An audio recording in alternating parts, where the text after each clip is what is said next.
एक विशाल शहर जो रातों रात वीरान हो गया।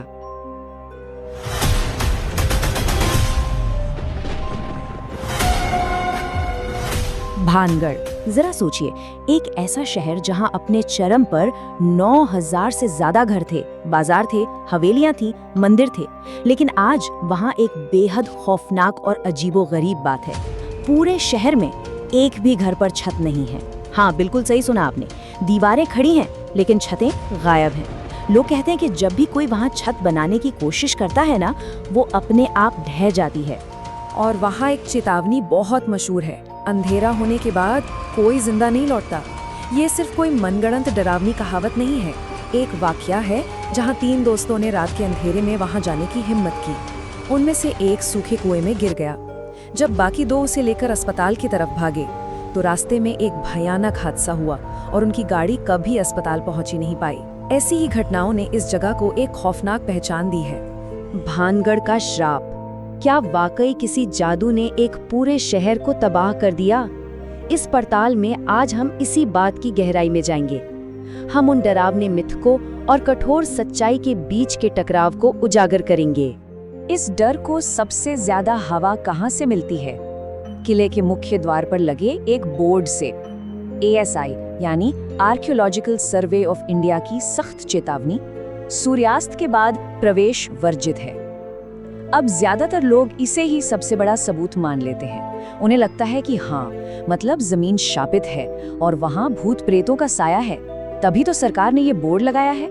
चलिए इस पूरी कहानी की तह तक जाते हैं। 1573 जब अरावली की पहाड़ियों के बीच इस भव्य शहर की स्थापना हुई। पहली कहानी कहती है कि एक संत थे, बाबा बालूनाथ। उन्होंने शर्त रखी थी कि किले की ऊंचाई इतनी न हो कि उसकी परछाई उनके घर पर पड़े। लेकिन शर्त टूटी, परछाई पड़ी और उनके श्राप ने शहर को तबाह कर दिया। लेकिन रुकिए, दूसरी कहानी इससे भी कहीं ज्यादा खौफनाक है। ये कहानी बिल्कुल किसी फिल्म जैसी है, तांत्रिक सिंघिया और राजकुमारी रत्नावती की। तांत्रिक राजकुमारी की खूबसूरती का दीवाना था। उसने बाजार में राजकुमारी के इत्र को काले जादू से वशीकरण वाले इत्र में बदल दिया। लेकिन राजकुमारी को उसकी चाल समझ आ गई और उसने वो शीशी एक भारी पत्थर पर दे मारी। जादू के असर से वो पत्थर सीधा तांत्रिक की तरफ लुढ़का और उसे कुचल दिया। मरते मरते तांत्रिक ने श्राप दिया कि भानगढ़ पूरी तरह नष्ट हो जाएगा और यहाँ मरने वालों की आत्माएं हमेशा यहीं भटकती रहेंगी। किले में एक रात, अंधेरे में फुसफुसाहटें। अब जरा उन लोगों के अनुभवों को देखते हैं जो रात के अंधेरे में वहां गए, क्योंकि जो लोग सूरज ढलने के बाद इस किले में दाखिल हुए ना, उन्होंने ऐसी ऐसी चीजों का सामना किया है जो किसी के भी रोंगटे खड़े कर दें। एक कॉलेज ट्रिप की सच्ची घटना सुनिए। रात के वक्त जब लड़कों का एक ग्रुप अंदर गया तो वहां मौजूद आवारा कुत्ते बिल्कुल शांत बैठे थे, कोई भौंकना नहीं। जानवरों का ऐसा बर्ताव बहुत अजीब है ना। सबसे भयानक पल तब आया जब उनके बैग में रखी मिठाई जिप बंद होने के बावजूद बुरी तरह कुचली हुई मिली, जैसे किसी ने उसे रौंद दिया हो। और तो और, जब वो वहां से भागे तो एक काली बिल्ली ने 100 किलोमीटर तक उनकी गाड़ी का पीछा किया। और एक जर्नलिस्ट पल्लवी के साथ जो हुआ वो तो दिल दहला देने वाला है। रात में लौटते वक्त उनकी एकदम ठीक ठाक स्कूटी अचानक बंद हो गई।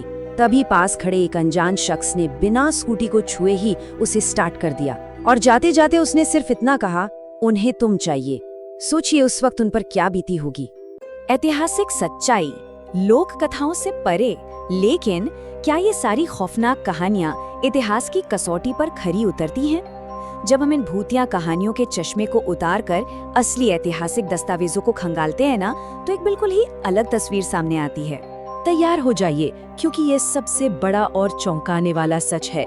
जिस राजकुमारी रत्नावती और तांत्रिक सिंघिया पर भानगढ़ के शापित होने की पूरी इमारत खड़ी है, उनका किसी भी ऐतिहासिक दस्तावेज या शिलालेख में कोई जिक्र ही नहीं है। जी हाँ, यहाँ तक कि बाबा बालूनाथ का भी कोई ऐतिहासिक प्रमाण मौजूद नहीं है। ये सारे किरदार केवल पीढ़ी दर पीढ़ी सुनाई जाने वाली लोक कथाओं का हिस्सा हैं। इनका इतिहास से कोई लेना देना नहीं है। तो फिर 9,000 घरों वाला वो हंसता खेलता शहर असल में कैसे वीरान हुआ? इसकी असली वजह किसी श्राप से कम दर्दनाक नहीं है। 1720 में आमेर के राजा सवाई जय सिंह ने भानगढ़ पर हमला कर उसे अपने कब्जे में ले लिया, जिससे उसका राजनीतिक महत्व खत्म हो गया। लेकिन असली तबाही इसके बाद आई। साल 1783 उत्तर भारत में एक भयानक अकाल पड़ा, जिसे चालीसा अकाल कहा जाता है। राजस्थान में पानी की पहले से ही भारी कमी थी और इस भीषण सूखे ने भानगढ़ में जीवन बिल्कुल असंभव कर दिया। किसी काले जादू ने नहीं, बल्कि पानी और खाने की तलाश ने लोगों को हमेशा के लिए वो शहर छोड़ने पर मजबूर कर दिया। डर का विज्ञान, भूत कैसे बनते हैं? अब आपके मन में ये सवाल जरूर आ रहा होगा कि अगर भूत नहीं है तो लोगों को वहाँ परछाइयाँ क्यों दिखती हैं, अजीब सी बेचैनी क्यों होती है?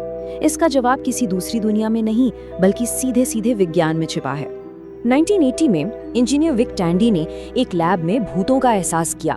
जांच करने पर पता चला कि वहां लगा एक नया पंखा 19 हर्ट्ज की ध्वनि पैदा कर रहा था।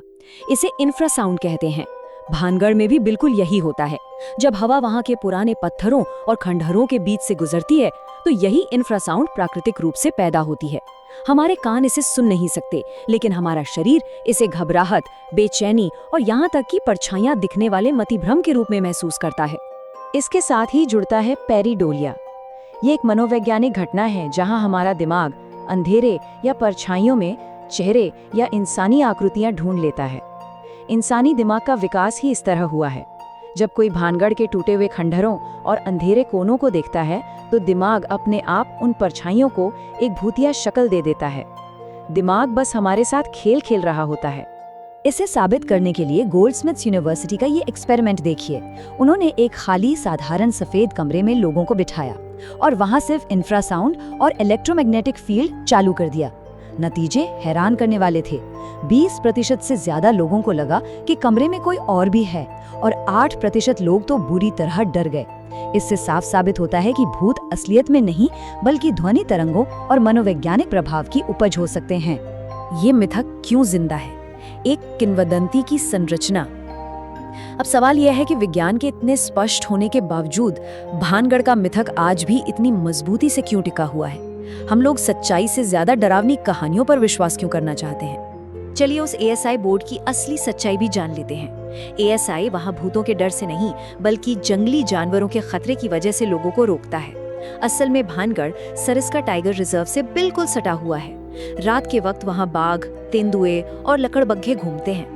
जिन डरावनी आवाजों को लोग भूतों का रोना समझते हैं ना, वो असल में लकड़बग्घों की आवाजें होती हैं। और वो खंडारों की टूटी दीवारें अंधेरे में किसी भी वक्त जानलेवा साबित हो सकती हैं। सच कहूं तो इंसानी दिमाग को साधारण सच से ज्यादा मसालेदार कहानियां पसंद आती हैं। अब अकाल की वजह से लोगों का पलायन सुनना थोड़ा बोरिंग लगता है, लेकिन तांत्रिक के श्राप की कहानी हमेशा याद रहती है। इसके अलावा वहाँ का पूरा लोकल टूरिज्म इसी भूतिया टैग पर तो टिका है। और आज के दौर में सोशल मीडिया इन कहानियों को वायरल करने का सबसे बड़ा जरिया बन चुका है। महान वैज्ञानिक मैरी क्यूरी के ये शब्द यहाँ एकदम सटीक बैठते हैं। जिंदगी में किसी भी चीज से डरने की जरूरत नहीं है, बस उसे समझने की जरूरत है। जब हम भानगढ़ की कहानियों को विज्ञान, इतिहास और मनोविज्ञान की कसौटी पर परखते हैं तो सारा खौफ अपने आप हवा हो जाता है। डर हमेशा अज्ञात से होता है, लेकिन जब उस पर ज्ञान की रोशनी पड़ती है तो डरने की कोई वजह ही नहीं बचती। तो आखिर में एक सोचने वाली बात, अगर भानगढ़ के भूत सिर्फ हवा, परछाई और हमारा अपना मनोविज्ञान है, तो जरा सोचिए दुनिया भर में फैले ऐसे और कितने खौफनाक मिथक हैं जो बस विज्ञान की रोशनी पड़ने का इंतजार कर रहे हैं। इस पड़ताल का हमारा सफर यहीं संपन्न होता है। अगली बार ऐसे ही किसी दिलचस्प विषय की गहराइयों में फिर उतरेंगे।